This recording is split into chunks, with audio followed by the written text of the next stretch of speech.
La minute de l'économie, bienvenue à tous. Visite du chef de l'État français au Cameroun, 76 milliards de francs CFA à la clé. C'est à la suite de la signature de 4 conventions de financement entre l'État camerounais et l'Agence française de développement AFD. France, Internet et le crowdfunding à la française se développent. C'est assez la nouvelle tendance depuis quelques années sur la toile, venue des États-Unis. Il s'agit d'une sorte de financement participatif.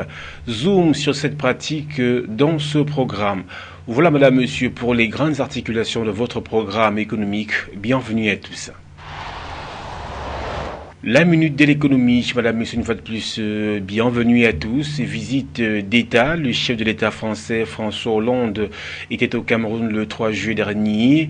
À l'occasion de cette visite, la toute première d'un chef de l'État français en terre camerounaise depuis Jacques Chirac, 4 conventions de financement d'un montant total de 76 milliards de francs CFA ont été signées entre l'État camerounais et l'Agence française de développement, AFD. Il s'agit premièrement d'une convention d'un montant de 42,6 milliards de francs CFA pour le financement du projet Capitale Régionale implémenté par le gouvernement camerounais et destiné à développer 3 capitales régionales du pays, à savoir Bafoussam dans la région de l'Ouest, Bertoua dans l'Est Cameroun et Garoua dans le Nord. La deuxième convention relative au financement des aménagements complémentaires du deuxième pont sur le Vouilly, dont la construction est déjà financée à hauteur de 87 milliards de francs CFA par l'AFD, pour un montant total de 29 milliards et demi de francs CFA. Ce projet, selon l'ambassade de France à Yaoundé, porte sur la construction d'un nouvel accès à la zone industrielle portuaire du port autonome de Douala et d'une bretelle vers l'ancien pont et sur divers points importants d'aménagement visant à fluidifier la circulation. La troisième convention qui a été signée à l'occasion de la visite de François Hollande au Cameroun porte sur l'affectation des fonds issus du deuxième C2D, contrat désendettement développement, au programme d'appui aux PME agricoles et agroalimentaires pour un montant total de 3,2 milliards de francs CFA. Enfin, la quatrième convention est une subvention de l'État français au projet d'appui à l'investissement productif de la diaspora pour un montant d'1 million d'euros, soit 655,9 millions de francs CFA. Ce projet relève du programme de développement solidaire et de gestion concertée des flux migratoires. Autre occurrence qui marque l'actualité économique nationale, l'exploitation minière. Le gouvernement camerounais a accepté de rechercher des financements en vue d'assurer la construction à 100% de l'infrastructure ferroviaire en vue de l'évacuation du fer produit dans le gisement de fer de Balam-Nabeba, situé entre l'est du pays et le Congo. Ce financement, bien évidemment, a été mobilisé et le dit financement à boucler entre 6 et 12 mois devrait être obtenu à travers un prêt de la Chine, où vient de séjourner le Premier ministre Philémon Yang et éventuellement d'autres pays amis. L'opérateur, pour sa part, devra se concentrer uniquement sur le développement de la mine, mais paiera un tarif fixé d'accord parti pour l'utilisation de l'infrastructure longue de 510 km. En plus des 70 autres kilomètres reliant la mine congolaise de Nabeba aux 10 chemins, la partie camerounaise détiendra alors 98% des infrastructures ferroviaires et portuaires entrant dans le transport et l'exportation. L'opérateur devant aussi obtenir gratuitement un intérêt de 2% sur les dites infrastructures jusqu'à la date de la première production commerciale. En début de mai dernier, Sundance Resources a estimé entre 35 millions et 40 millions de tonnes la teneur en minerai de fer qui pourrait annuellement être tirée du site de Balam sur une durée de 35 ans. Agriculture, à présent, de nouveaux agropoles de production en vue. Le programme agropole mis en œuvre au Cameroun depuis 2013 pour améliorer la production agro-silvio-pastorale et créer des activités génératrices de revenus dans les zones rurales du pays ambitionne de lancer 15 nouveaux agropoles au cours de 2015. Selon le coordonnateur de ce programme gouvernemental, piloté par le ministère de l'économie, sans être exhaustif sur la nature et la localisation de ces futurs agropoles de production, région. On note cependant que dans les prochains jours, les premiers projets seront lancés dans les villes de Bertoua pour la production du maïs et de Noué au littoral pour la production des pommes de terre. Un agropole de production d'ananas devrait également bientôt voir le jour dans la région de l'Ouest. Entre 2013 et 2014, ce programme a donné naissance à 17 agropoles opérationnels dans les secteurs de la pisciculture, l'élevage, la production des œufs et le conditionnement de la viande de poulet, bien évidemment. Parlons toujours de l'agriculture avec cette fois-ci le développement agricole. Le Cameroun qui doit trouver 1500 milliards de francs CFA. Le gouvernement camerounais organisera les 16 et 17 septembre 2015 le Business Meeting qui est une rencontre avec les partenaires au développement et les acteurs du secteur agricole.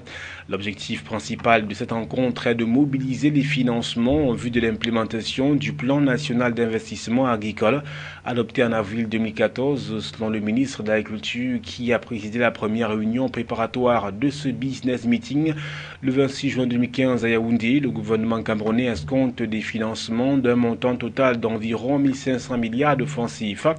Au sortir de ce rendez-vous avec les bailleurs de fonds et les investisseurs du secteur agricole, les 1500 milliards de francs CFA attendus par le gouvernement sont simplement une partie de l'enveloppe globale de 3350 milliards de francs CFA à investir dans l'agriculture sur la période 2014-2020 dans le cadre du PNIA.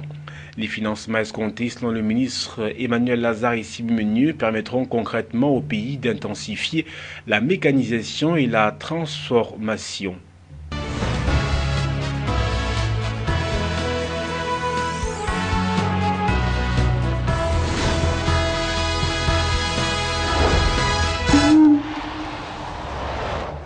L'actualité économique au-delà des frontières camerounaises, France, Internet et le crowdfunding à la française qui se développe. C'est la nouvelle tendance depuis quelques années sur la toile. Venue des États-Unis, il s'agit d'une sorte de financement participatif. Le reportage. Son salon de thé sans gluten, Yana en avait rêvé. Et les internautes l'ont fait. Pour l'aider à financer son projet, elle a eu recours à un site de crowdfunding. Une plateforme de microtransactions où les dons des internautes peuvent aller de 5 à plusieurs milliers d'euros. Sur le site, on a demandé 3 000 euros. On a réussi à lever 5 000 quelques. Même si j'ai cru et je crois toujours dans le projet, j'avais aucun doute. Mais ça quand même, ça renforce ce sentiment que voilà, il y a aussi nos amis et puis aussi les gens inconnus à qui ça parle et qui donnent de l'argent et qui croient dans le projet. En échange de leur aide, les 70 donateurs de Yana ont eu droit à une contrepartie, comme un café ou un brownie. Venu des États-Unis, le concept du crowdfunding se développe aujourd'hui en Europe. Il existe de nombreux sites français, parmi lesquels KissKissBankBank ou encore Ulule, le leader européen en la matière. La société accueille près de 1000 propositions chaque mois et perçoit une commission comprise entre 5 et 8% sur chaque montant collecté. En 2 ans, plus de 200 000 personnes ont participé à des projets. Les gens ont assez envie finalement de soutenir des projets. C'est un côté business positif. On a tous autour de nous un copain, quelqu'un qui a envie de sortir, de faire son entreprise, de sortir un disque, de faire quelque chose. Et finalement, il y a une vraie volonté de solidarité là-dedans, d'aller aider les gens à réaliser leurs projets.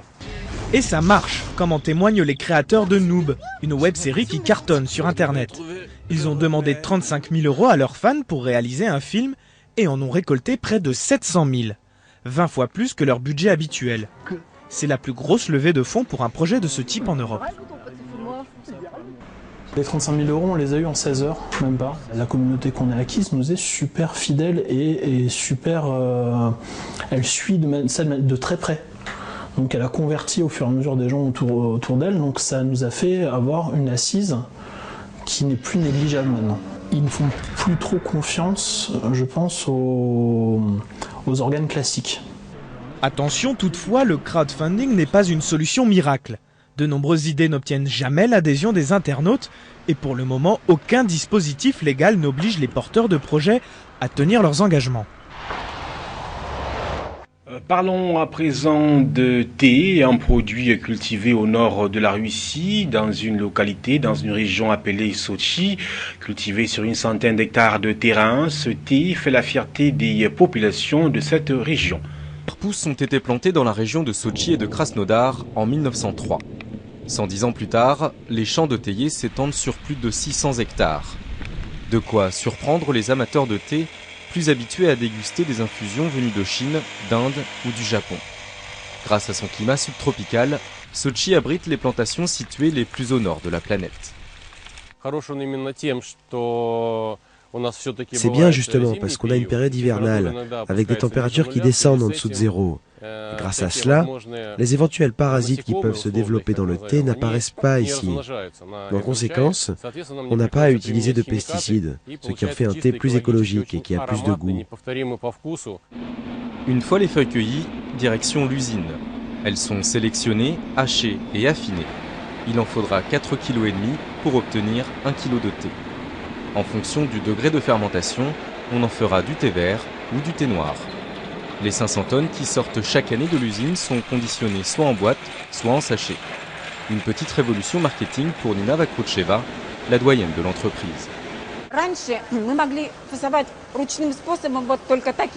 Avant, quand on travaillait à la main, on pouvait seulement faire des paquets de 50 et 100 grammes dans des emballages en carton. Mais maintenant, comme vous voyez, on peut faire beaucoup d'emballages souvenirs. À quelques kilomètres de l'usine, ce chalet perché dans la forêt est dédié à cette production locale. Les amateurs viennent goûter les différents thés, vendus jusqu'à 1 200 € le kilo. Ce thé-là est très savoureux. J'ai essayé beaucoup de sortes de thé. Il y en a que j'ai aimé plus que d'autres. Mais ce thé-là, il m'a plu dès la première gorgée. Il est doux dès le début, il m'a plu. Je conseillerais à tout le monde d'y goûter. Pour l'heure, ce thé n'est vendu qu'en Russie et dans quelques pays d'ex-URSS. Un peu de patience pour les autres, l'entreprise compte bien partir très bientôt à la conquête des marchés occidentaux. Voilà, madame, monsieur, place à présent au chiffre du jour. Il est de 76 milliards de francs CFA. Il symbolise le montant de 4 conventions de financement signées entre l'État camerounais et l'AFD, l'Agence française de développement. Le rappel des principales articulations de votre programme économique, visite du chef de l'État français au Cameroun, 76 milliards de francs CFA à la clé. C'est à la suite de la signature de 4 conventions de financement entre l'État camerounais et l'Agence française de développement AFD. France Internet, le crowdfunding à la française se développe. C'est la nouvelle tendance depuis quelques années sur la toile. Venu des États-Unis, il s'agit d'une sorte de financement participatif. Merci à toutes les équipes techniques réunies autour de Yves Anselme Tadufo. Merci à vous qui nous regardez chez vous. Excellente suite des programmes.